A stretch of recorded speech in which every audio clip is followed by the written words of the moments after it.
size 13 feet. I'm gonna step on it. Hey guys. Glad to be here with you. Glad to hear about that. Yeah. Appreciate it. Thanks. It's really cool. This feels like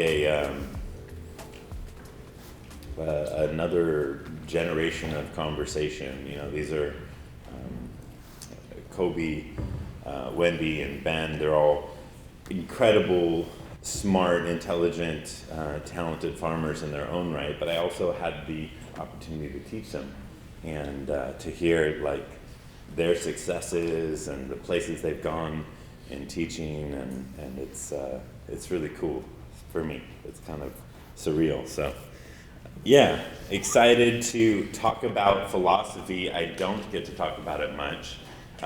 It usually is something that is kind of fun to bring home an idea, but for me, learning philosophy of natural farming was a really funny thing. I grew up farming on the Big Island of Hawaii. My dad farmed several things, some profitable, most not. When I was managing our family farm, I farmed 750 acres of macadamia nuts on the Big Island of Hawaii. We needed an answer, and organic wasn't it. We were doing organic just right. We had worm casting, actively aerated compost tea. We had a composting program. We got a grant for a bunch of equipment. I mean, we were on point with organics, and our trees were yellow and non-productive. But I traveled to Korea 11 times and hung out with Master Cho, hung out with farmers there. And philosophy came out in these stories and anecdotes that were talked about in natural farming while we were there in Korea. And much of the time, it was very far from politically correct conversations, because it's, you know, an 85-year-old Korean man, completely different culture, patriarchal culture, and stories about just. So my friend Kim Chang passed away about a week ago. She was one of there's kind of three of us, me, Kim, and Drake, were the original kind of learner teachers. Yeah, good person, wonderful person, really funny. But she would often translate for Master Cho, and he'd tell these stories where it's you know, something about, you know, like when you go out in your an example here, you go out in your livestock farm, your chicken house or your piggery. If you've just had sex, the animals really love that smell, and it's a positive, you know, feeling in your environment. And you know, we get into these things and you'd see her blush, and I can't say that, and talk. It was this really funny dynamic that played out over and over, where Kim was like abashed by the things coming out of Master Joe's mouth. But I'm not going to tell a lot of those stories. Some of them are absolutely inappropriate, but funny nonetheless. I'm going to get into probably the things I think are the most important to sink in. Maybe not the funniest of them, but the things that if we walk away with them are going to be helpful. Like I said, I grew up farming. We had a hard time. Conventionally, we were doing pretty well, but the way that things go in the world, we would have the cost of crude would go up. We had 1 year right before I started managing the farm, where our fertilizer costs went up 400% in a year. And in addition to that, the shipping went up 400% because food went up. And so we that year could not afford to buy fertilizer, which, as you know, directly affects your yield, which directly affects profitability. All of it was connected. And so there was real challenges for us as farmers. And in 2008, Master Cho came over to the Big Island briefly, and my dad saw him speak. I didn't see him speak at that time. And then 2009, we started messing with natural farming, and it was a big deal for us. The changes on a small scale on the trial were significant, and as I scaled up to 50 and then 144 acre trial, it was pretty evident that this was the way to go. I got a lot of crap from conventional experts, and on the Big Island and actually worldwide at that point when we were doing that, nobody was even kind of thinking about organic macadamia nuts. It's a young industry. It was born in Hawaii. We have the oldest commercial planting in the world on our farm. And I started telling them what I was doing, and they're like, you can't do that. You can't farm macadamia nuts without little nitrogen. And I said, okay. You know, in front of my dad, expert, who we all respect, that's never going to work. I didn't listen to him. And then 4 years later, they walked him and the head of the International Macadamia Nut Society walked through our orchard, and the head of the International Macadamia Nut Society asked me if I'd be on the research and development board for the International Macadamia Nut Society. It's like, I've never seen trees like this. All right. So that was IMO 4. Really, that's all it was. So since then, I've had the pleasure of working with a bunch of farmers in the U.S. and some internationally, and people are having a great deal of success. In my estimation, we're going to reach a critical mass in the U.S. with natural farming in another 2 years or so, because the stories of the farmers that are now a year or two into it are going to start rising. So it'll be fun to watch a cascade effect. This is all for me a plot at World Takeover. You laugh, I'm serious. Not for me personally, but that we'd have systemic change in the agricultural system. And not by being an anti-movement, but by showing farmers a more profitable, more sustainable way. And so a simple undermining of the current system. Thank you. So quick Master Cho stories. Who is this guy, this Korean guy we talk about? He was a farmer in South Korea. He started out chicken farming. He studied with 3 Japanese men in Japan, and he would say that he learned about 80% of natural farming from dreams and the Bible. He studied enzymatic theory in Japan, and got the Nutritive Cycle from some Japanese teachers. What this is a combination of really solid science, which Japan has been ahead on for a long time. As we had the kind of shift to chemical agriculture, Japan had a massive group of the farmers and scientists that just kind of held out and said, no, we got this on lock, we know what we're doing, it's highly effective, and they just didn't shift. So they've had a kind of an uninterrupted study and pursuit of probiotic or natural farming, if you will, for a very long time. And it's tied into their fermentation, it's tied into food preparations, and so really cool things happening in the Japan iteration of the natural farming movement. They are probably the most advanced as far as literature available and whatnot.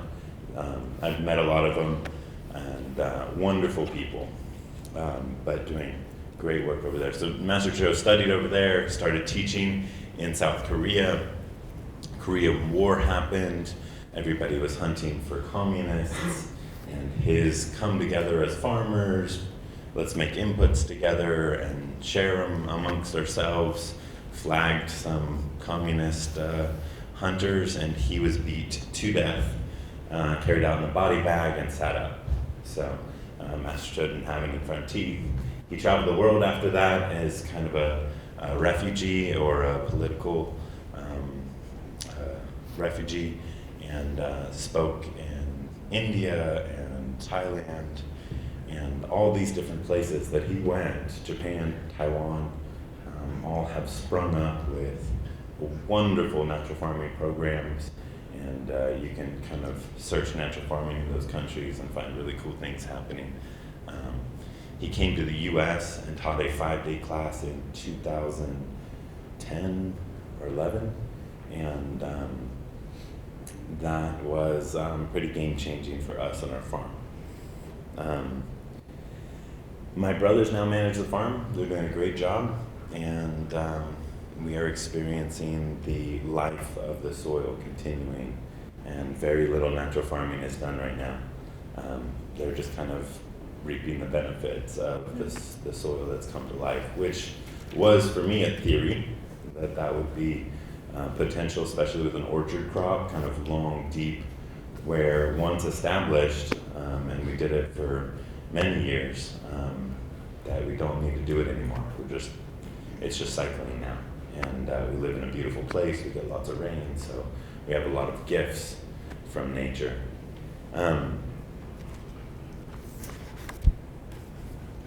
But my story on my farm is not the story of agriculture in general. The state of agriculture in general is challenging, cannabis included. We have a great deal of waste, a great deal of slavery.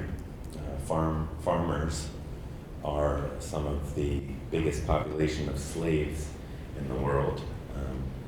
That is our export. As the US, we export agricultural slavery.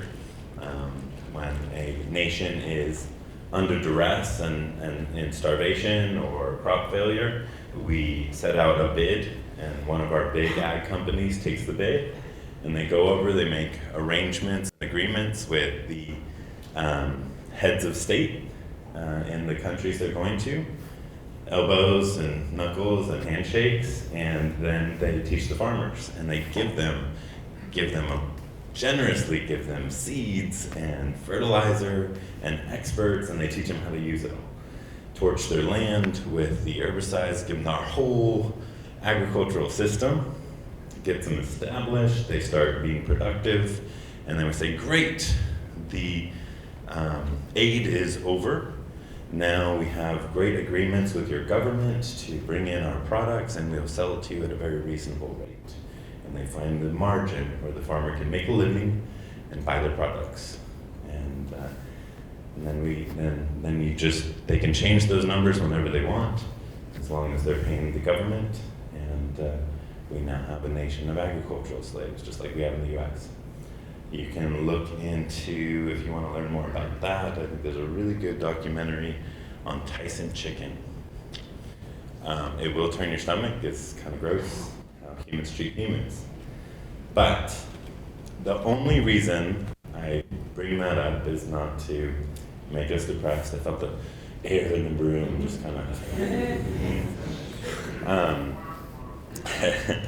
It's because I'm going to talk a little bit about heart and spirit and connection, and it's not for no reason.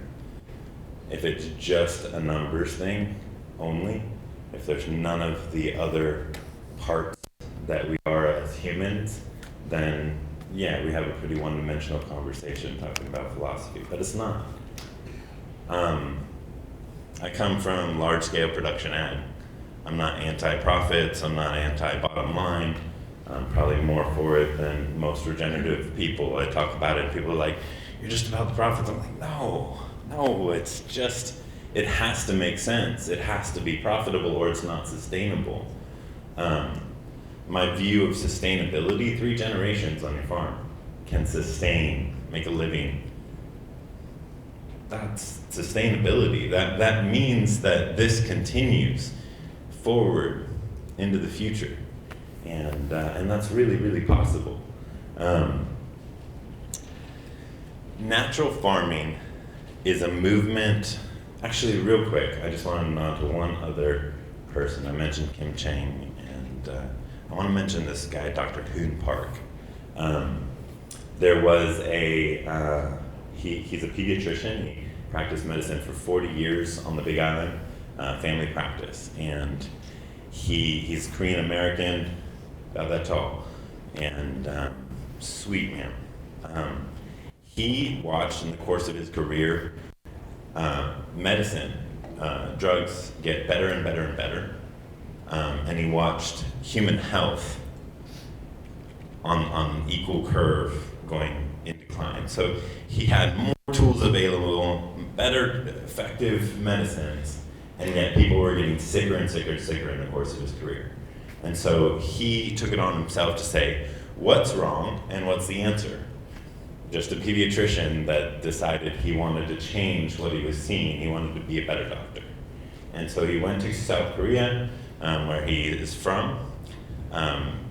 Dr. Hoon Park has a prestigious medical degree, very smart man, but after the Korean War, he sold snacks barefoot in Seoul, as his dad was taken as a communist, and he provided for his mom and his sisters. So he is a man that struggled through a great deal of things in life. But he went to Korea, standing room only, for 11 hours, stood. So it was like this room completely packed with farmers listening to Master Cho speak, and they stood there for 11 hours. And Master Cho, if he gets on a roll, I've had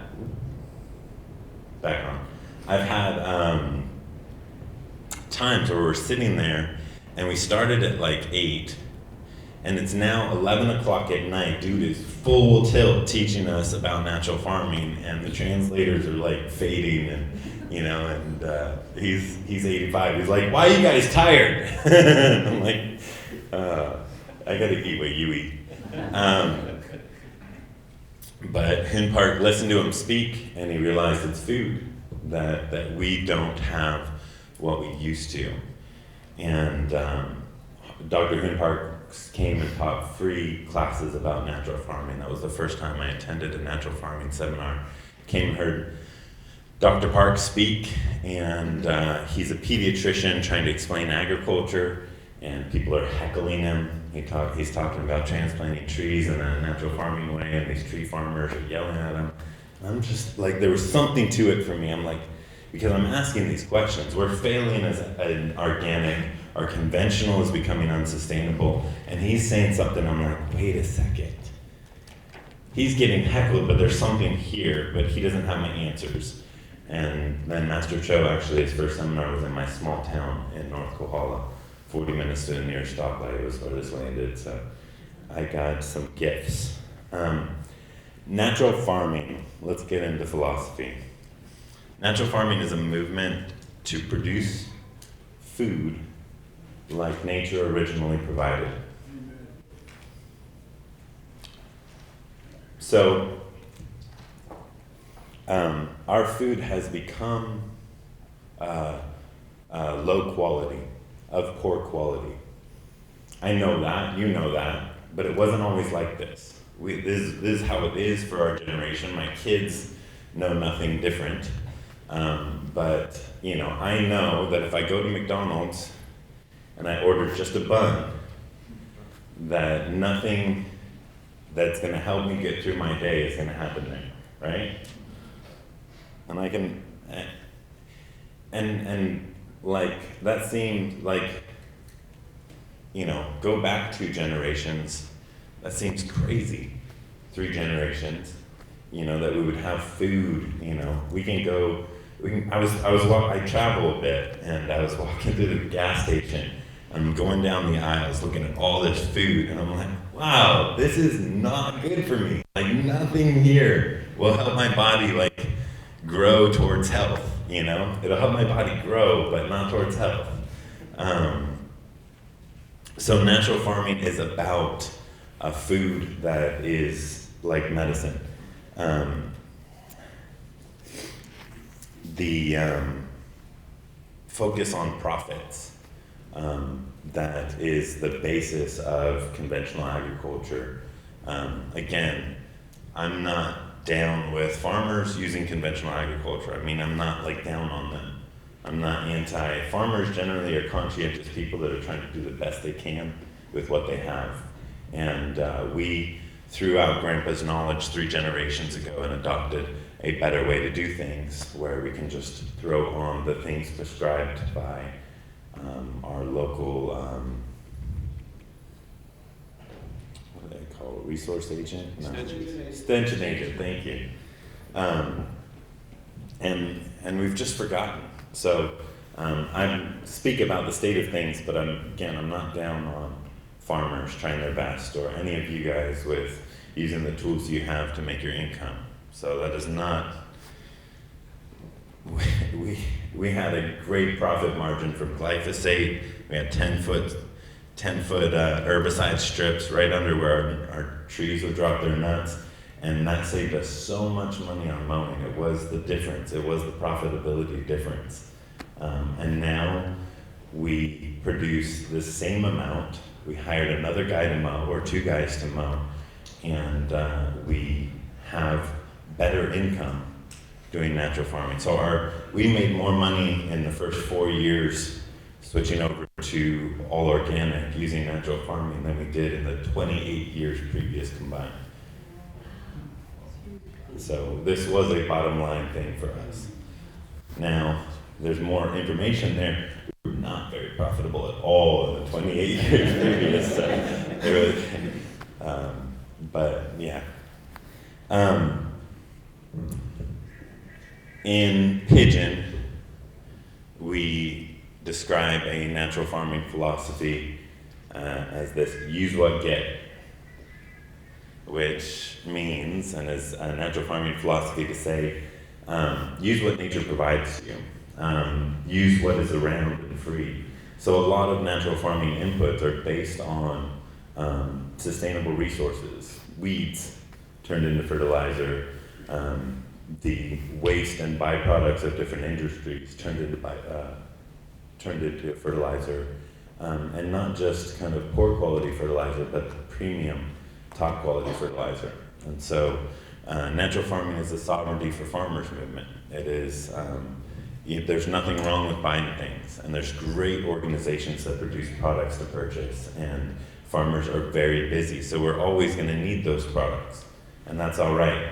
There's nothing wrong with that. And a farmer having the tools, knowing that they can produce some of their own, is a great freedom, and I think it's one to be protected and fostered. Master Cho would get up and start speaking, and one of the things he would say in the beginning is, first you must have an empty mind. And you're from America, or I think most of you are. We don't like being told something like that. It doesn't really fit. And you want me to empty my mind? I'm smart. I'm going to keep everything I got here. I'm watching you. Don't tell me to empty my mind. I'm watching you. You're not going to get one over on me. But that's not what he's saying. He's not telling you to check your mind at the door. It's more like, if I want to plant flowers, for the springtime, for my daughters to pick, and I got a pile of weeds in the little flower patch I want to have. I don't just drop my seeds in those weeds and hope that I get flowers. First I clear it so I have nice soil, and I mulch it a little bit so there's nutrients there ready to go with whatever seed gets planted. I've prepared an empty space to learn something I don't yet know. I have enough room in my mind to adopt something that I don't yet understand, because otherwise what happens? If I don't have that, then before it's come out of the mouth of the teacher, I've already been like, I know everything. I got nothing to learn. And us Americans are really good at that. Or, while it's coming out of the mouth of the teacher, we are already saying, well, I think what he's talking about is interesting, but I know I could do it better with the knowledge I have. I'm going to improve it like this and this and this. You've never tried what the teacher's teaching, but you've already improved it in your mind. And that's typical. That's American ingenuity. We love it, but in this case, the philosophy is important. Having an empty space to learn something new, if you don't have that, it doesn't work. And I've met a lot of people that will never be natural farmers or use this technology because they're too damn smart. And that's okay. This isn't for everybody. I mean, it will be eventually once they realize that they were wrong, but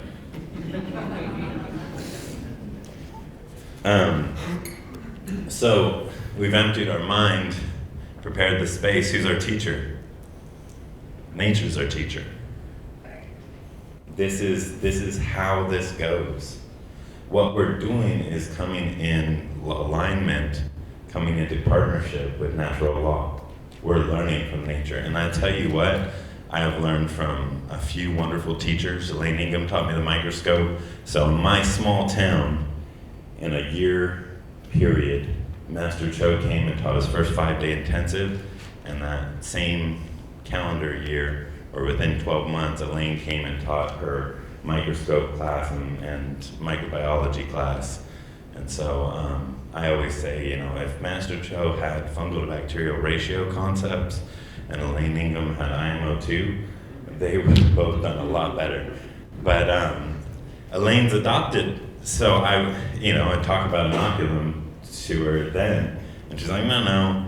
But now she's like, go out with your oats and bury them in the ground and collect a little of the good biology wherever you go and throw it in your compost. So Elaine's adopted that, and Master Cho now teaches my liquid IMO recipe. So we're there. It's good.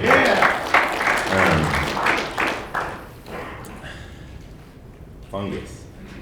But nature, observation of nature and the study of what's actually going on, it's not just a pretty thought.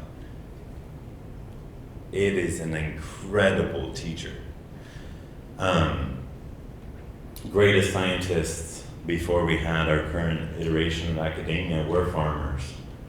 They would go out in nature. Nature was extremely important to them because their livelihood depended on it, their children's food depended on it, and they would make changes and things would go right. They'd keep them and pass them on to the next generation. They make changes and things go wrong, it would be excluded. So this traditional agriculture we had that was 1,000 years old from each section, it's not willy-nilly. This is the process of the scientific process applied in a culture, right? Observation. What is the definition of science? Somebody's got it. Something that can be tested and repeated to be proven? Yeah, that's part of it. The study of nature through observation and experimentation, right? So farmers, after crop, studying nature, what works goes on, what doesn't gets excluded.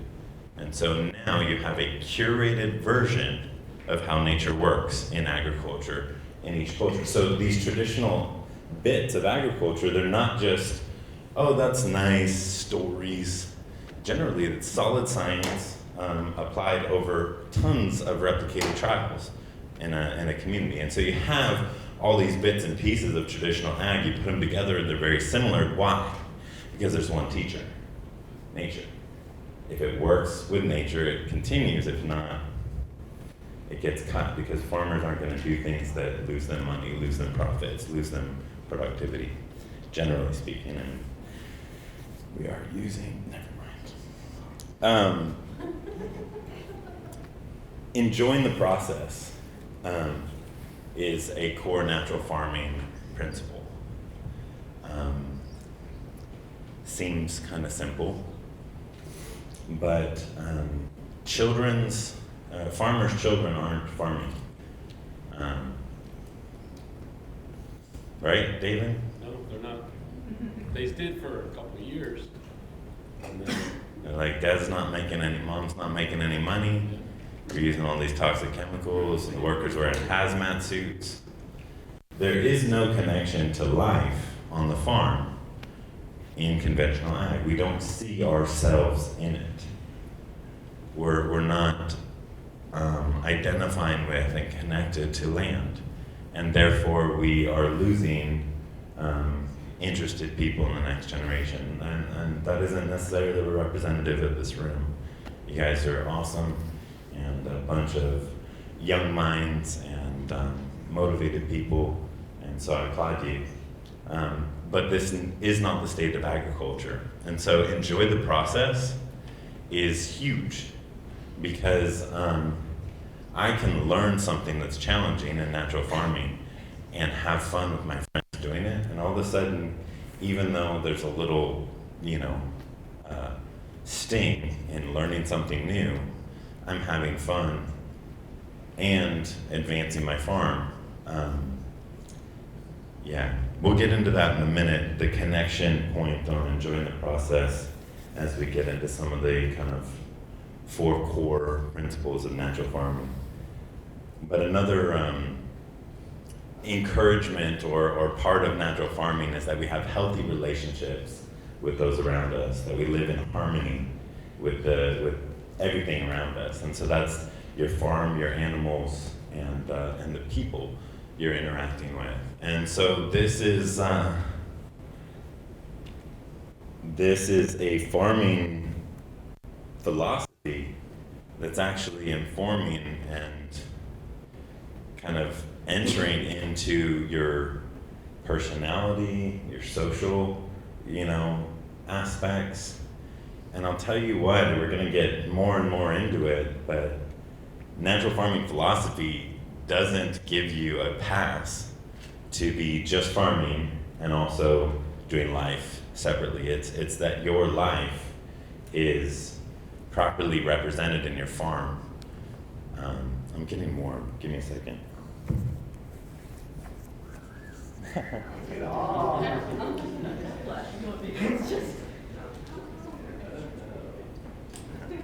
Serious now, huh, woo! Here we go! But then, then you can have a little Red Bull or your favorite snack. I'm sponsored by them, by the way. So.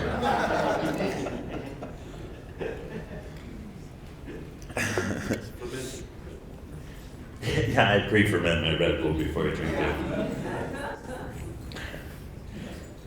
Who needs Red Bull and vodka? I got Red Bull kombucha. When do I have to get off this? Wendy, I got a lot more to go.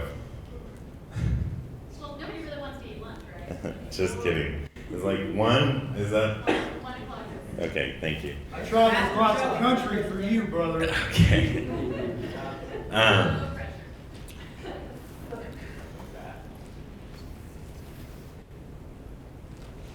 And that's challenging, right? Healthy relationships with our community. Man, farmers are some crusty individuals.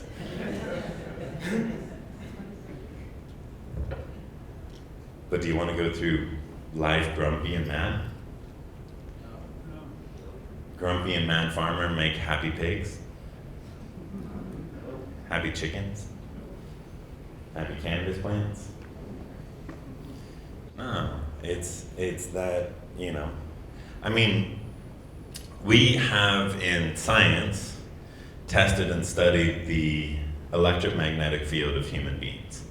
We all have an electromagnetic field. We don't fully understand it, but there's different colors and appearances of these. And so we know this to some degree, that a person is not just limited to this meat suit. There's something beyond that, even if it's just like some sort of electromagnetic field. But we also know it's beyond that. We know there's intangible parts of human beings that affect each other, right? You know when somebody's standing behind you staring at you, or you can feel it, somebody's mean mugging the side of your head, right? So can these very sensitive organisms we're walking around. In Hawaii, one of the staples is made out of the taro plant, or kalo in Hawaiian, and the substance is poi. It's a paste. It's bland and a little bit tart, but it's meant to be eaten with very salty meat and these other preparations that are Hawaiian food. But there's a saying in Hawaiian that if you make the poi with a bad heart, then your poi will be sour. And what that's speaking to is that the attitude you have as you approach this process actually affects directly the outcome of the process. Now the thing is that poi is a highly probiotic food. So baby failure to thrive, they're really having a they can't gain any weight. Every Hawaiian woman is going to say, give them poi. And generally they'll be doing that whether they fail to thrive or not. Poi, all my kids' first food was poi. And it's because it's so good. It's so good for you, and it has this probiotic component that's just part of the process. But if you sit down and there's beef between two people, which is bad blood or whatever you want to call it, you know, the patriarch or matriarch of that group is saying, hey, you guys deal with that, and then come back and make poi. We don't want the poi to be sour. What is that applied to our lives in the scope of the things we do? And this is hard, it's heavy, it's talking about getting really real with our process of farming, and that it's not only a transaction. It's also something that is beyond this meat suit, right? It's something that has other implications, and we'll continue to talk about this, but it puts us on the hook for something that's systemic humanity, which, if there's anything closer to humans than food, if there's anything we have more in common with people we don't speak the same language with, or people all over the world, or, you know, our neighbor, our friend, our enemy, food is so central. You know, it's food and water. It's the one thing that, you know, I love social interactions over food. That's Hawaiian culture. All social interactions center on food, and it's wonderful. But you go other places, it's the same. Why? Because we all interact there. We all come to the table, if you will, of our produce, and that's actually what I love about cannabis. I love the social aspect of cannabis. You can be in another country with strangers, and it's like, would you like to share? And it's like, well, that is actually a safe coming together point, no matter who you are. You know, you can come together right there. Even though, like, I don't really know you, I wouldn't necessarily share a cab with you, but, like, I'll share this moment with you. And I love that about cannabis. I grew up in Hawaiian. I was exposed to cannabis. I smoked for the first time when I was 11. Cut that for a second, okay, James? But it was central culturally. Everything happened there. Very young age. I won't go into all of that, but we managed to go a lot of places a lot sooner than a lot of my friends on the mainland did. All right, so probably one of the most central parts of the philosophy when taught by Master Cho is this philosophy that you and I are one. I'm going to write this down.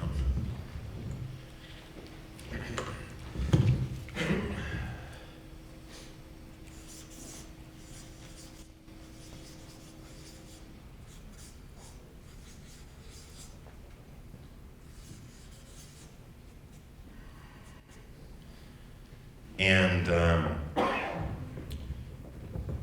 what this speaks of is the similitude we have across species all over nature. So And if you need to like shake a little bit, I've been told I could have like an ASMR, voice thing, or just gonna put you to sleep, very comforting. And yeah, no worries, no judgment. Take a little nap. I'll speak to you in your dreams. That's creepy. I'm sorry.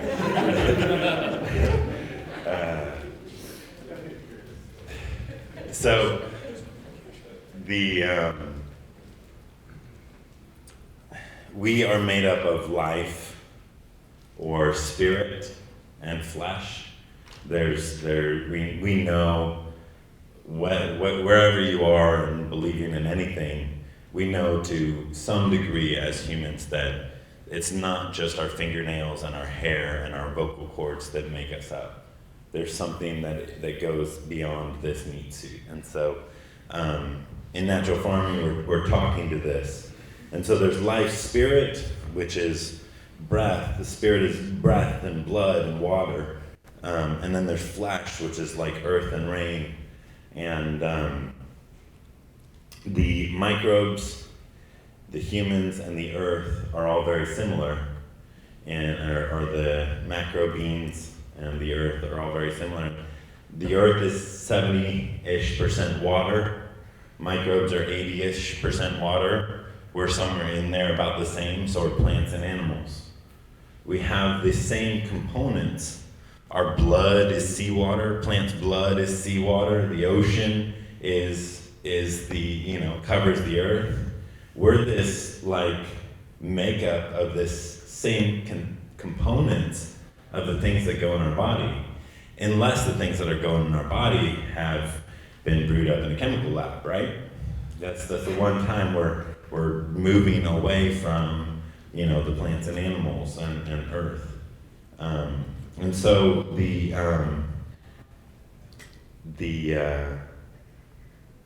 all our food is made from basically the same things, the same components.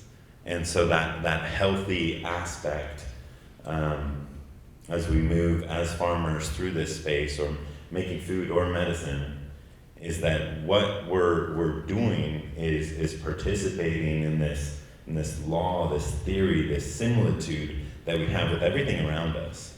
And how we do that, and how we put things in our body, or how we produce the things that are going to go in somebody's body, matters, because we're the same. And there's, in connection with that, there's 3 heats and 3 chis Master Cho talks about. What are the 3 heats of nature?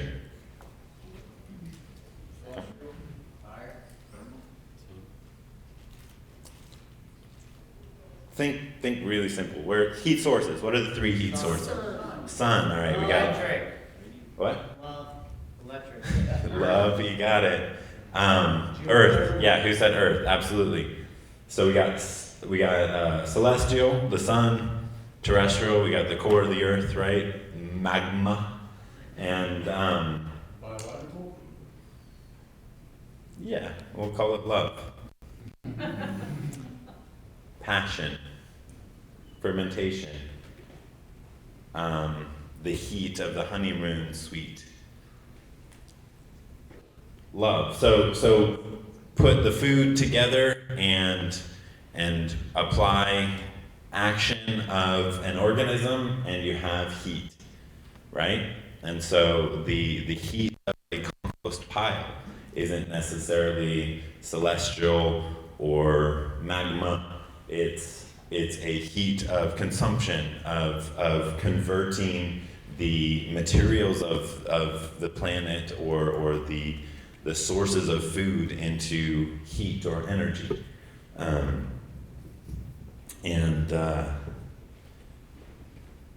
This is where it would get non-PC and super awkward as Master Cho started talking about love and Kim Chang started blushing. I'm gonna save you the details, but suffice it to say, yes, the correlation to passion, of a honeymoon sweet, and the same thing with IMO. So in IMO 1, when we put out a rice box in nature to collect or invite fungi to bloom on this great food source, which the reason we use rice is because fungi love to break apart fatty acid chains. They consume the lipids, and they compose complex acid chains, humics and fulvics, as their byproduct, and they use that energy in breaking apart those chains. And so rice has one of the best protein fat profiles of any grain there is. So it's a wonderful substrate to bloom rice on, to bloom fungi on. But it's covered with a paper towel, because just like if I was on the top of a cold mountain and I have my tent zipped up and I'm warm because I'm self-regulating my heat and humidity within that tent space, that closed space, they can do that with that same amount of airspace in that IMO1 collection vessel. So they're creating a different moisture scenario in that little space and a different temperature scenario. And so we don't crack that early. We don't look under that paper towel until we're ready to harvest it, because we'll disrupt that self-regulating environment. Just like if I were to, on the top of Mount Everest, unzip my tent and let the cold air in for a little bit, I'd be shaking. I no longer, if we were getting intimate, we'd kind of be like, you know what, let's just go to sleep. We got a long day tomorrow, right? So that's kind of this similitude conversation or connection to passion there. I gave you a little bit of how awkward it was listening to the translators trying to translate Master Cho. Another core philosophy in natural farming is the right nutrient at the right time in the right amount. I am still a student of this. I feel like I learn this concept every year in a new way. And, in conventional ag, I'll give you some examples of the ways this departs from conventional knowledge. In conventional ag, if they want to put a sapling in the ground, a young tree, they'll dig the hole, they'll put a lifetime worth of nutrients in the bottom of the hole, and they'll plant the tree. I've got somebody laughing, but the reality is this is the cutting edge practice for conventional agriculture. This is what all the research funded by the fertilizer companies came to from all the universities, right? What's wrong with this picture? Well, what if I raised my son and had a warehouse of all the food he could ever need for life, and I gave him the TV and the video game system? I said, son, you have everything you'll ever need for life. You never need to go outside of this box. I have provided for you well. I'd be arrested, yeah. No, he'd be weak. He would have no creative spirit, and he'd be stuck with very limited resources, because could he do better than that? Yeah. Who knows what he could achieve? So, in the same way, generally done that way, the root systems are quite small and shallow, often bound to that hole in a lot of ways. Now, in natural farming, the method for transplanting a tree, and this is what Dr. Embark got heckled for the first time I ever heard him speak, is that you take that young tree, cut the taproot, leave it out for 24 hours exposed with no water, just bare roots, and or 2 days, or 3 days, and then you soak it in seed soak solution and create a hole that looks like this.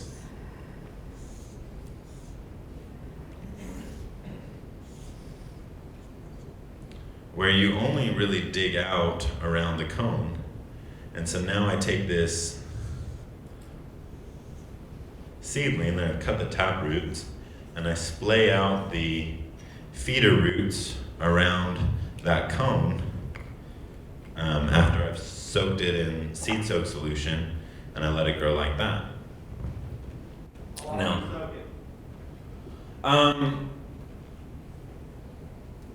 12 hours to a day for a tree, a lot less for a seedling. A seedling, you could do this with a clone if you really wanted to get root growth.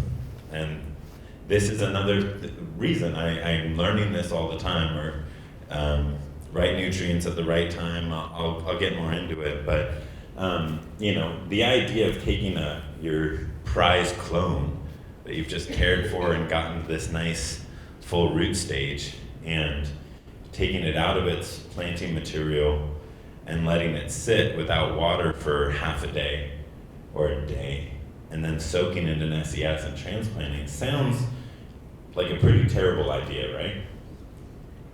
You don't have to my feelings aren't on the line here. It sounds a little sketchy, right? Yeah. Yeah, for a tree farmer, this sounds like the stupidest idea in the world based on what we've been taught. That taproot is so important, you gotta protect and try and get it to do something. We don't really know what we're trying to get it to do based on all that fertilizer we put at the bottom of it, but I'll tell you what, I've done this with, I planted a whole orchard of like 40 trees in Boise a few years ago, and I did exactly this. At the same time, this guy who was a master gardener planted like 20 trees. He had one tree survive, I had no trees die. It was a rough time to be planting trees based on the climate and what was happening. Boise's kind of high desert, and these guys all thrived. We didn't have irrigation, he did. This was only when I had free time I would water them, and I definitely miss some waterings, but they all made it. What happens is, question. What would you call that method? Natural farming transplant? So you're saying that SSC will actually increase the... Let me explain, I was just about to. Yeah, I'll answer your question. If you're using a set clone, this is just for something with a tap root. This clone technically doesn't have a tap root. No, this is for any transplant, like tomato transplant, yeah. So you wouldn't do it exactly the same. So, and be cautious, learn this, I'm learning this still. But the idea that happens, I'll explain the trees. So this tree, I've just taken this baby tree who's only ever known care and love and gentle environments as we've tried to grow it from a seed and then grafted it or whatever, This tree has been cared for. Now, all of a sudden, I tell this tree, so another core natural farming philosophy is it's better to suffer while you're young. Okay, I'm gonna get into this in a second. But I tell this baby tree, the world is harsh. There may be days where there is no water. Don't forget to grow roots. Right? We've just gotten into the philosophy, the psychology of my plant. I've just delved into communicating with my plant. The world is hard. There may be days without water. Focus on roots. Because otherwise, what am I telling it? If it never has a lack of water or nutrients, I'm telling it, you know what? You really don't have to work that hard underground. Just produce a bunch of stuff above ground. Right? I mean, I'm literally giving it instructions on its environment by how I treat it. So now I am saying, the world's hard, you might not have water. I put it in the ground. What is this tree after being out for 3 days without water? And now I gave it some really wonderful nutrients that are good for making microbial connections. What is this tree about to do right now? Is it gonna put out a bunch of leaves? After just being shocked and told there's no water available at times for 3 days, is it gonna put out a bunch of leaves now? The roots go nuts when you do this. I had almost no foliage initially on that whole orchard I planted. But I'll tell you what, they found water because they did not suffer in drought times. So we're messing with, and this is kind of over the years what's broken my brain and reformed it over and over, is that this different way of looking at agriculture that is highly effective. It works really well. And it's things we don't study. So in natural farming in general, the concept is what's going on below ground informs or represents what's going on above ground. And what's going on above ground tells you about the health of what's below ground. But where the focus is in natural farming, soil down. That's what we're focusing on. And one of the concepts in natural farming is, if you look at the roots of your plants, if that's your focus, technology gets simpler and simpler and simpler. If we're focused on the roots, it becomes less and less complex. Nature is so simple here. We're constantly being faced with, simple.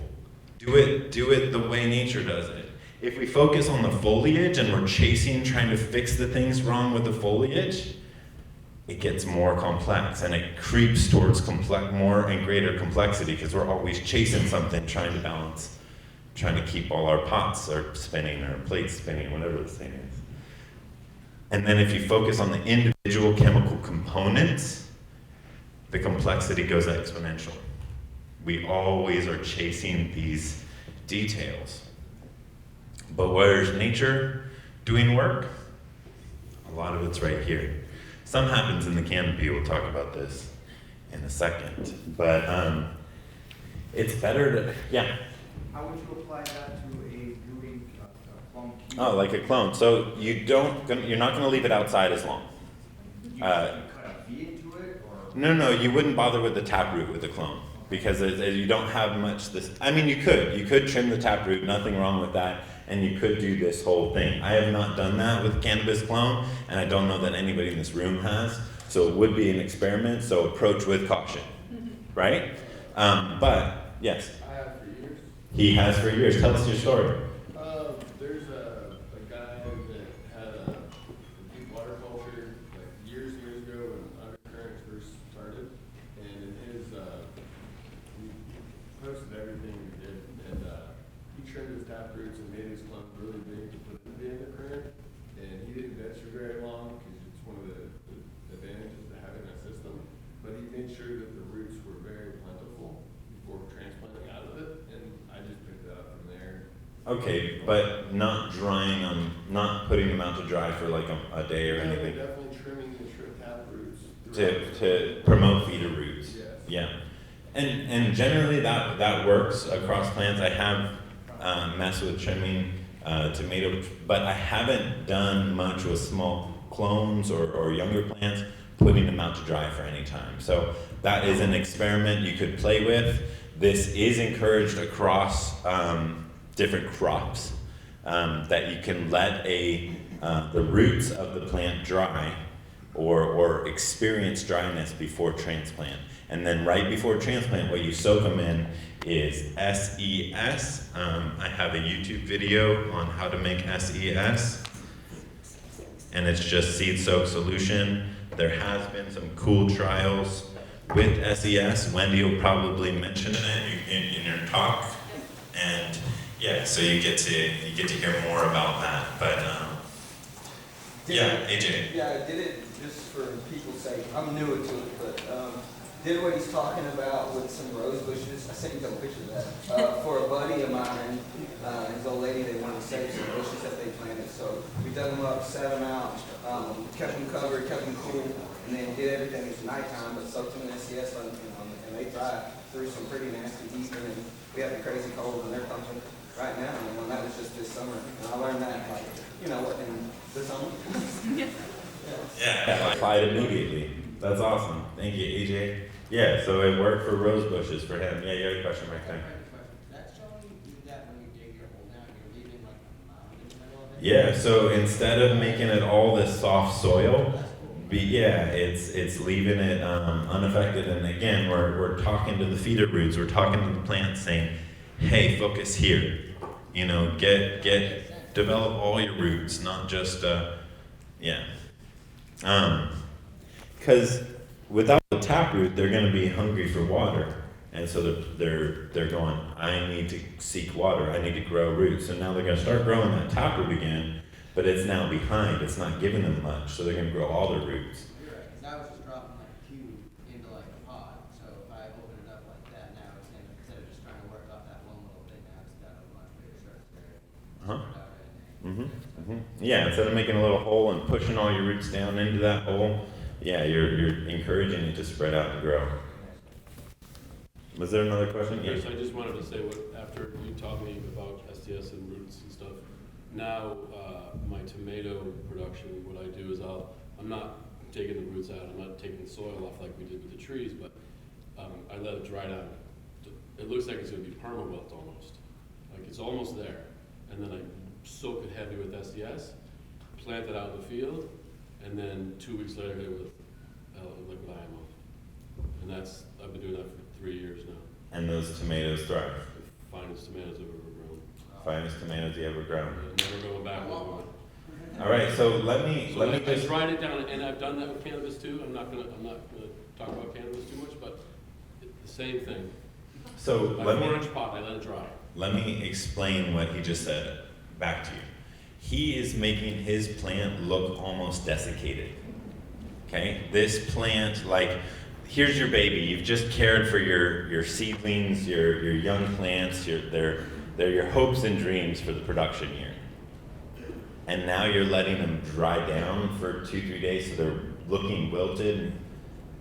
It's scary stuff. But back to the philosophy. So, quote from Master Cho: "People born into rich families are not very creative." Chris, can I ask a quick question? How much of that taproot are you cutting? Like, you said trim and then you said cut. I'm just trying to. Absolutely. So ask all your questions, but let me call on you so I don't interrupt the thought. All of it. Yeah, in a tree you're cutting it. You can leave a little bit. I'm gonna say no to spam. Thanks, sorry. No, you're all right. So we're like 15 minutes to 1. I want to let go to 1:20. We give like 20 minutes, half hour Q&A. Awesome. But there's a lot of touch base. Thank you. Yeah, you can cut. I mean, you can leave a little bit of it, but you're really taking it out. You're removing. You're telling it has to regrow its taproot. And yeah, but people born into rich families are not very creative. I always think about it as kind of re-saying, because he would go into detail on this, but kind of re-saying it in my own language. You want a super wealthy kid.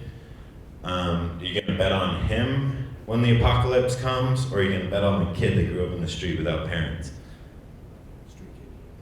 Yeah, apocalypse is here. All the comforts of the world before are gone.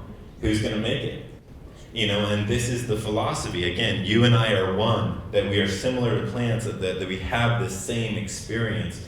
If we get into the nutritive cycle, we overlay humans and plants, and we look at them and we say, we do the same thing. We have childhood, an infant. Do we feed them steak day 2? No. Why are you giving plants so much nitrogen when they're young? We do these things that we would never do to humans because we know that human babies need baby food, and then they grow to need steak and potatoes and all that good stuff and veggies. But the first food of an infant is colostrum, which is highly mineral rich and doesn't even really have the fats and proteins. So our seedlings, until there's 2 true leaves and not before, get only this.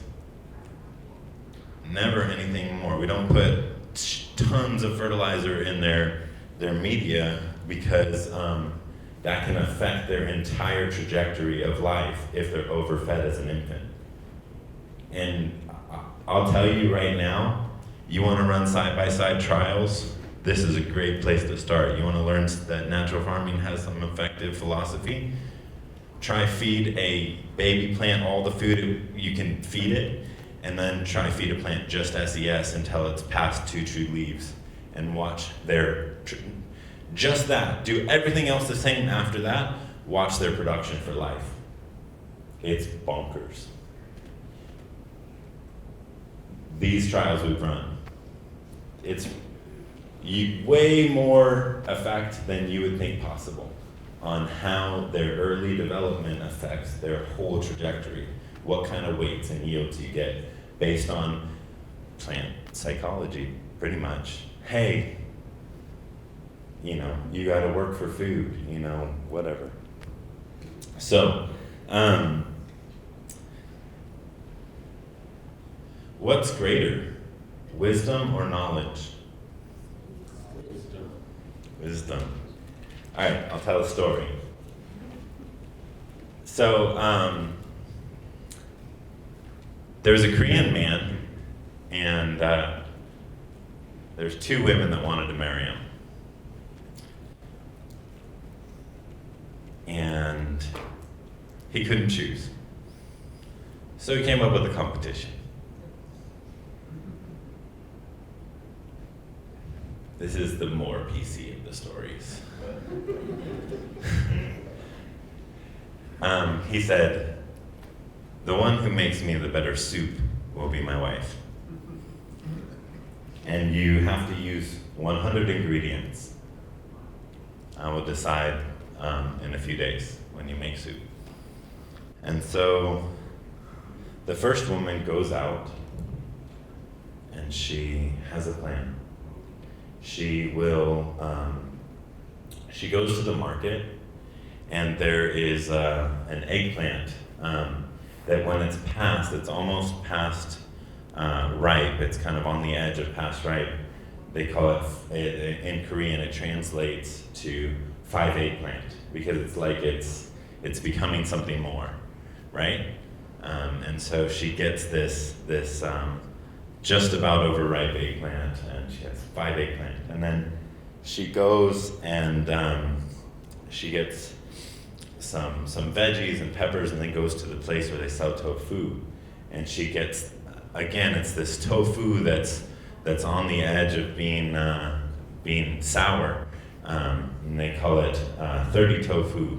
It's kind of multiplying, speaking to the microbes and whatnot. It's growing. And then there is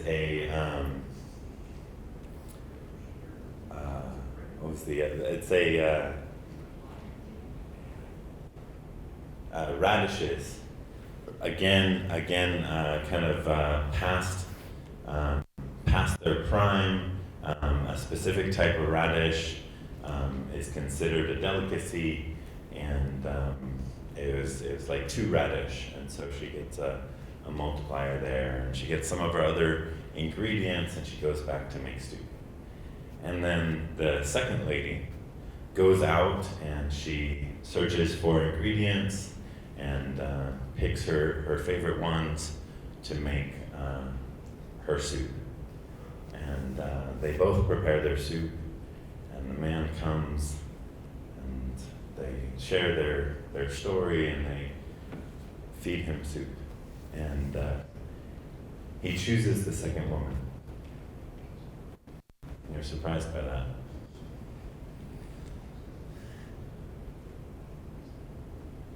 This is an example of knowledge versus wisdom. First woman, I am so smart. There's 100 ingredients. I will, save money and come be in ingenuity, and the second woman just made the best soup she could. And I love this example because most of us say, "Ooh, that first woman, she's got something here." We're rooting for her almost, because there's like, I could come up with something like that. I'm smart, And the reality is, we're trying actually just to go to these simple truths that they may take a little bit of work. There might be some learning curve in this process, and we know that natural farming kind of has some complexity to it, but it's just good farming, you know, and wisdom like that is what we want to carry forward. Not the tricky knowledge that gets us into trouble sometimes, right? We're always trying to improve something. So these three kind of go together, these four kind of go together. You and I are one, the right nutrient at the right time, at the right amount. You know, if we look at nature, and nature's never drawn the whole season's worth of fertilizer, right? Nature is doling out fertilizer a little at a time. It fluctuates seasonally. In the fall, all the leaves fall and feed the soil in preparation for next spring and blanket it so that there's low-level microbial activities carrying through till the next season. The rain drops its nitrogen in very small amounts. They hit the leaves have microbes, and some nutrients build up like dusts and yeasts that fall and feed the trees in their drip lines, you know, the majority of the feeder roots being right under where the trees drop their dew, or the plants drop their dew. And nature is very systematic with feeding, but it's never front-loading.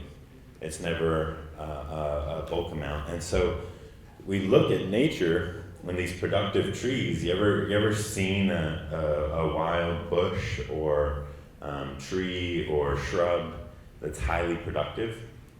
It's crazy, right? It's this, nobody's tending to it, nobody's ever fertilized it, and yet that produces more and is more stable than the stuff I'm trying to grow at home. And I put a lot of fertilizer there. And we can emulate that to profitability, production, and good feelings, I guess, is, you know, I don't know how else to say that, but we can enjoy the process. What are some other ways that nature feeds itself? Just kind of thinking about how does nature work? Yes. Birds fly around and then they leave droppings and that kind of feeds the plants, and it's slow and it's spread out and it's like it's even keel, salmon and bear. Nutrient cycling, production from the ocean, feeding the bears, and the bears are pretty big. Yep. Things constantly dying and decaying, being decomposed. Absolutely, that's a really good one. The decomposing organic matter. Just like the dung beetle, right? The dung beetle is a prime example of throwing in a pile of cattle shit, taking that shit and spreading it all over. It grabs it, it just rolls it out as far as it can. So now that fertilized one spot is now a whole existing area. Absolutely. Absolutely. Plants feed themselves.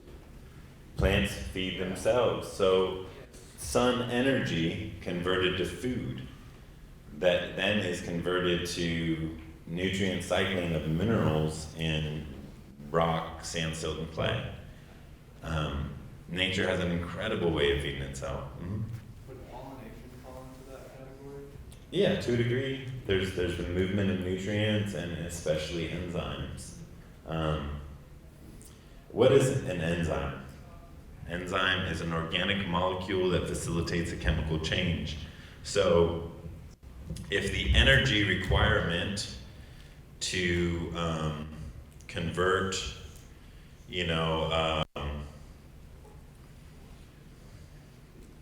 a rain nitrogen molecule to ammonium is Mount Everest,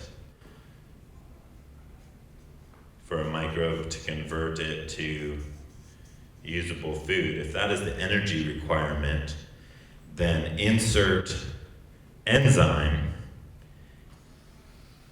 and it becomes the kind of mountains they have out on the East Coast, which is a low foothill. So that's the energy requirement changes, the enzyme plugs in and makes that conversion easier.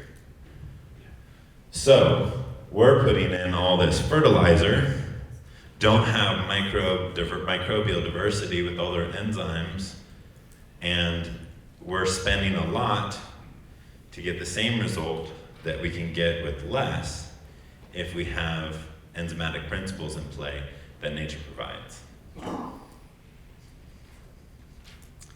It's science, yo.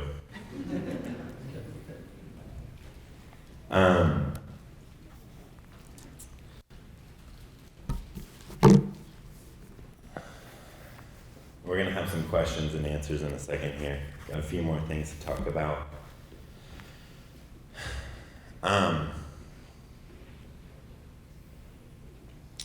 Where does life come from?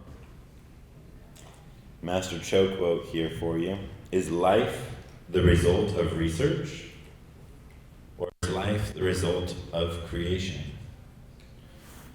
He says, I live according to the will and power of a creator. But I think the question is good. Is life the result of research? And I think the question is good. Sorry, not but. And I think the question is good. Is life the result of research? Does science create life? We're just looking at the life. We're checking it out. We're peeking under the hood. We're participating in it. We're a part of it. All part of it. I'm sorry, I didn't hear you. All part of the wheel. Okay, all part of the wheel. There is like an interesting thing that happens with perception. Like through science, you become aware of microbes. So now there's more life in your understanding. So there is kind of like a back and forth, even though it's not direct. Yeah, perception-wise, I learn about life through science, but science didn't make it. No.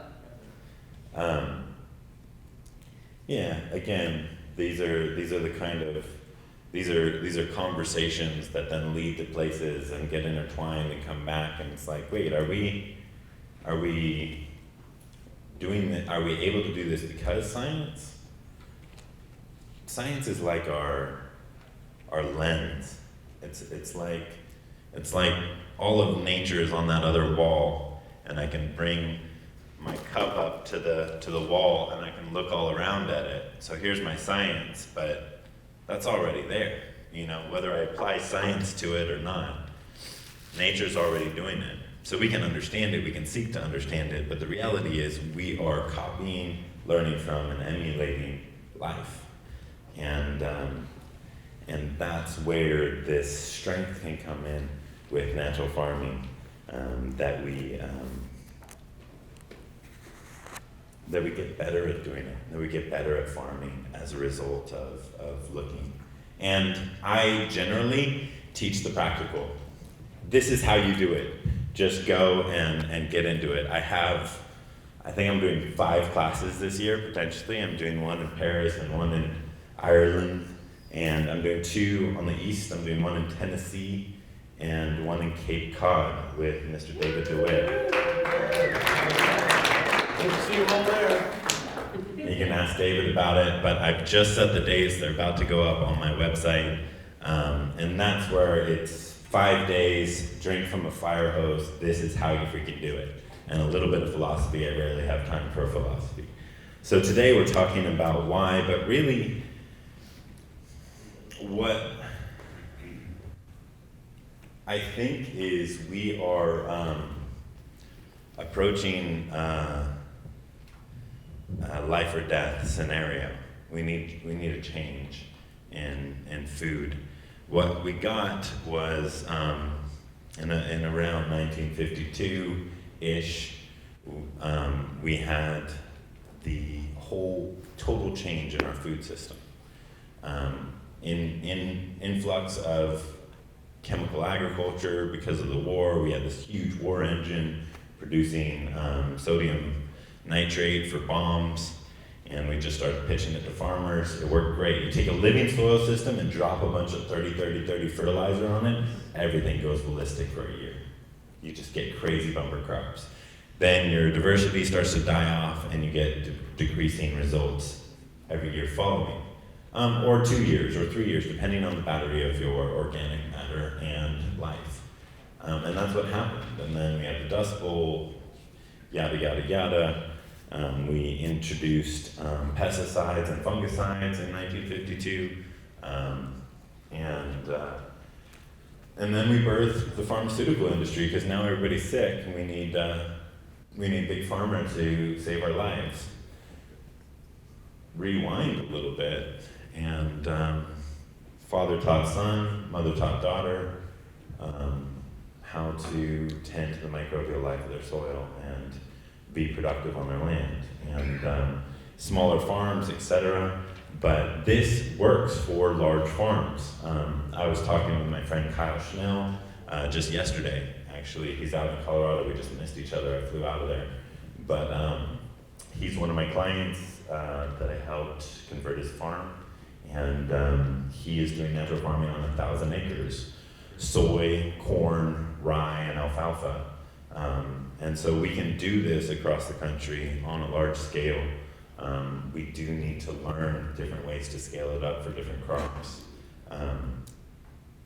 But yeah, one of my students is a dairyman in Ireland, Tom, and he's crushing it with dairy farming.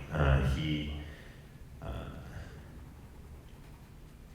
very abashedly said to me about twice the income.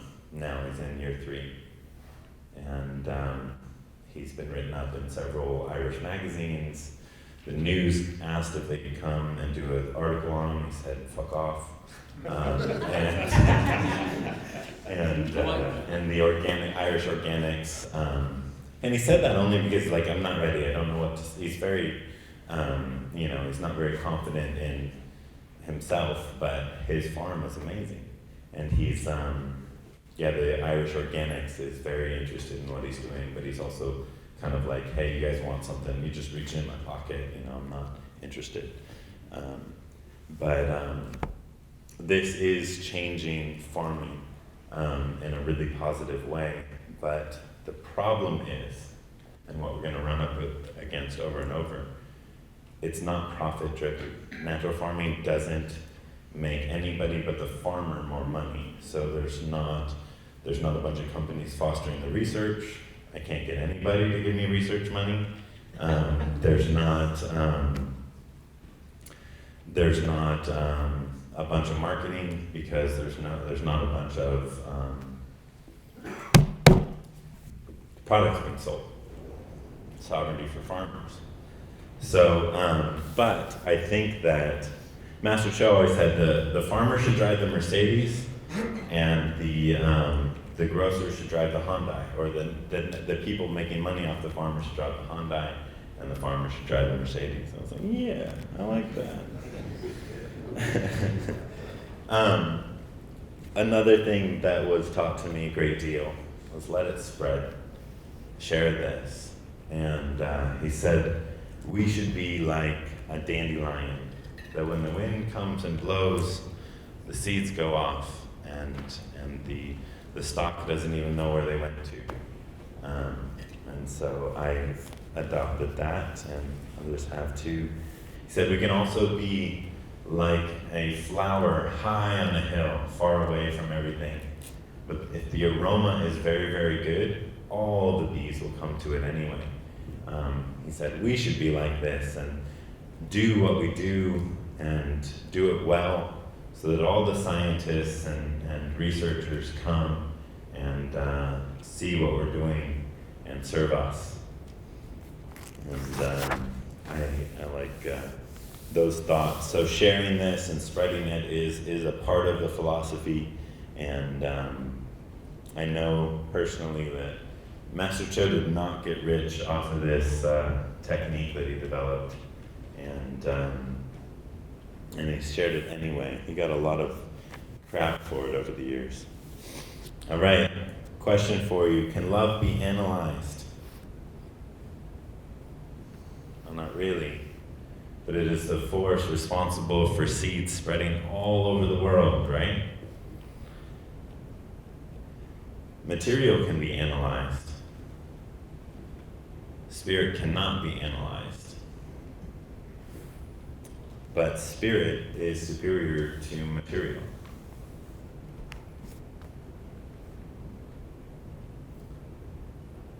Some of these take time for me to sink in. I was sitting, listening to my first natural farming seminar. I was sitting next to my friend Pancho San Pedro. Pancho is a close friend. I love him very much. And we're talking to each other, and we're looking at our notes, and half the things I have written down is love. You know, and he's the same. I'm sitting here, I'm listening to this, I'm really trying, but I gotta figure out, he's teaching it at a wheelbarrow scale. And I have to try and figure out how to do this for 750 acres. And I'm like, a wheelbarrow at a time, 750 acres, like I'll be finished with one round on the orchard in 30 years. And there was no teachers for me for scaling. I went to Korea, and the biggest farm I ever found was an orchard. It was 11 acres. And anyways, I was the first to scale natural farming. Large-scale natural farming was a process we did on our farm, and now others are doing it. It's really exciting, but it was a hard process. And I'm thinking to myself, like, what am I gonna do with this notes on love? Like, how do I know it's important, I'm getting it, I feel it, but love, how does it get me there? And my best translation for you, still processing, is that it's a conscientious care for what you're doing. It's that crap in is crap out, and that if you actually want this to work, the ones that I have seen make this work the best are farmers that care that they do it right. You know, Kobe calls himself a lazy farmer, but in the end, you let him talk to you about some of the FPJs he made. It's like, oh, this one turned out really good. You gotta taste and smell that one. He cares about the process. He cares that he gets it right. The IMO, if it's crappy, like, he's not gonna call that, good enough, whatever. He's not that kind of lazy farmer. He's lazy in that he did all his natural farming, he worked really hard to it, and now everything just kind of grows, and he's like, well, that one didn't really make it, but not too worried because these were highly productive, that kind of lazy. But a conscientious care for what he's doing. And he produces peppers for a Michelin-nod restaurant that is, and he's, really, I'm just trying to convince him to sell his hot sauce for like $30 a bottle because it's better than anything there is on the market. And I'm like, you just stop doing anything you're doing and make hot sauce, because I will buy it even if I have to not buy any coffee out for the next month. You know, I will have one of those hot sauces. All right, so a little practical, when in doubt, make IMO 5. This is a big journey. To learn to make IMO, if you've never made it, is a process, but it's worth it.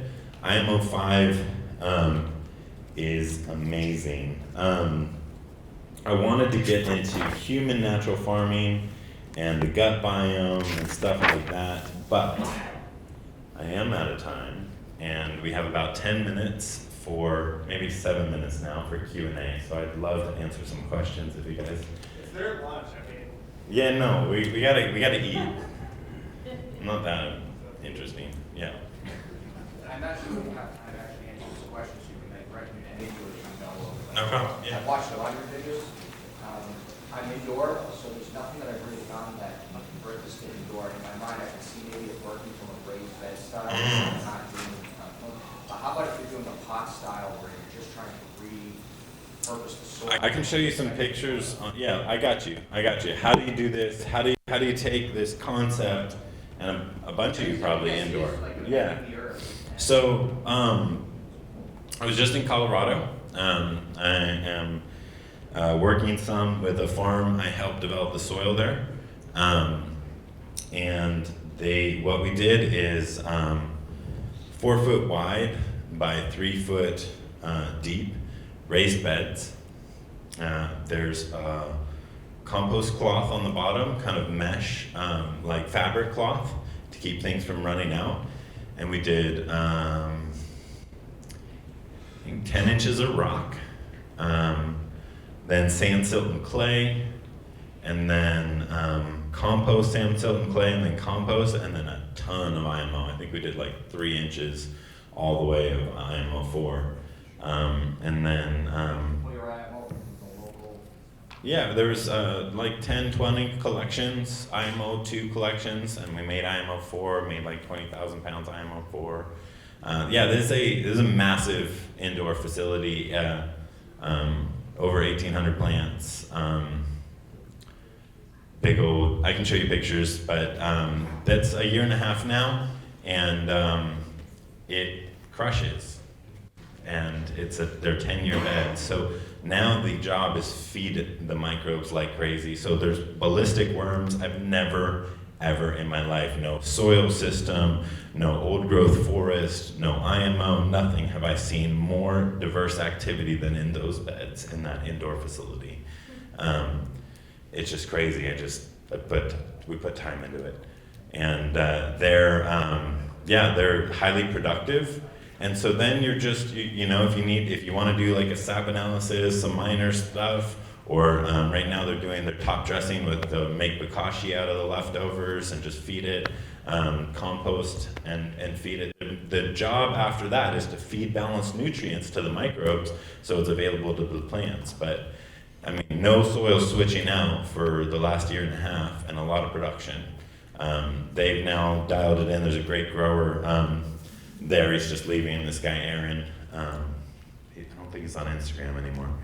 But so alluvian layers, like Ben talked about. Leighton Morrison was on that project. He never went there, but we made alluvian layers, and then we made it alive. And now we're just producing soil. There's crazy worms. I think the biggest problem is because of all the mulch that there was some pill bugs. But you just keep feeding them, they'll leave your cannabis alone, or you can trap them and get them away, but you just keep mulching and they're happy to eat the mulch. So that's the biggest issue. Is that a living mulch? Whatever. The crazy thing is you put anything you can on that soil, it's gone. That's the problem. Like it just, the worms eat it, the microbes eat it, and so, hey, 4 inches of wood chips, like all of it just, it's like feeding a wood chipper, it's like, yeah, and so those microbes are converting that, and so you just keep feeding the soil, and that engine's just going. Other questions? So you had mentioned earlier about how your farm became pretty much self-sustainable, that you don't have to feed it anymore. Oh no, I didn't say I don't have to feed it anymore. I don't have to inoculate it anymore. We still have a composting program, and the more we feed it, the more production we get. Like we can increase, we're still a commercial farm, so we're still wanting that to push that yield. And so the better we compost, we have a composting program. We get, I was making 90,000 pounds of IMO 4 at a time when we were doing it, and now we're just not. Now we're making compost, and we'll inoculate the compost sometimes, but yeah, we're buying fish bone meal when we can get it. We're, anything we can to feed the soil and continuing that. A lot of our byproducts go onto it. Yeah. Thanks for clearing that up. But Good question. Sorry. In regards to that, like the not having to inoculate it anymore. So do you think that it's a factor of kind of like how blessed your environment is? If you have the right conditions, right, maybe humidity or rain, sun, in order for anybody's particular farm. I think I understand your question. Get to that point? So it's I say, people ask me what I do. I say I teach farmers how to tend to the microbial life of their soil, applied microbiology. And so tending to the microbial life of your soil is going to look different depending on what your farm is. I have an orchard, big tall trees, nobody's tilling, right? We're not disturbing the soil, we're not ripping anything out. So my self-perpetuation and maintaining establishment is going to be easier than somebody, you know, in like this farm I'm at in Colorado. We're constantly making holes for new pots, you know, and stuff. And so liquid IMO is going on. They apply liquid IMO almost weekly. And yeah. But what they don't do, and we don't pull out any roots. We don't want to uproot, and so they cut and leave it in. And by the time the next plant is growing, that previous root system and stalk, all that's left is the stalk that's falling over on the surface. Whatever's outside of the soil, all the roots are gone. They become food or composted in place in the soil. Yeah. Yeah, but you're going to have to tend to your microbial population. If you got pots, it's going to be harder. You're going to have to tend to it more because they're not going to stay self-perpetuating as easily. There's a question over here? No? Yeah. Just real quick, can I ask you to explain not what each of them is in detail, but just what IMO 1 through whatever number is? Absolutely. Great question. This will be my last question. We're out of time. IMO 1 is really IMO 2 I call the best of natural farming. IMO 4, like the IMO process, is 80% of the benefit of natural farming. 80% of what you're getting out of this concept is from IMO 4. But IMO 1 is putting a box of rice out and it blooms with fungus. IMO 2 is I take that bloom, I mix it equal weights with brown sugar, and that causes it to go dormant. So my active fungi sporulate. It's like salt fish. Microbes, when put in environments with low moisture, sporulate or go dormant. So I'm getting cysts and spores. So now it's a shelf-stable inoculum. I can pull a little bit out as I need.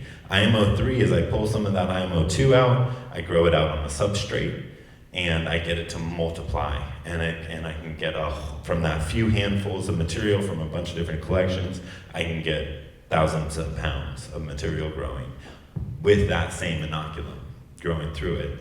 IMO 4, I'm bringing in a soil from my farm and some red dirt, if possible, and I'm making a party of spam risk. I'm making a party with nutrients, moisture, ideal nutrients, and microbes, and then my indigenous, my microarthropods and nematodes, the next level of the food chain. I'm bringing them all together, teaching them to play nice, and applying them back to my soil that I just mingled them with so that I have no shock in my plants, no shock in my system. Everything moves right in a great environment because I gave them a mixer before, I had some mingle time. Yeah, IMO 4, and then IMO 5 is I take some of that good quality diverse inoculum I've just made and I use it to cure some high nitrogen material. So I bring in some high nitrogen material that's going to be food for my farm, but I proliferate microbes on it and cure my nitrogen so that it becomes more plant available. Guys, thank you for listening. That's all I got for you today.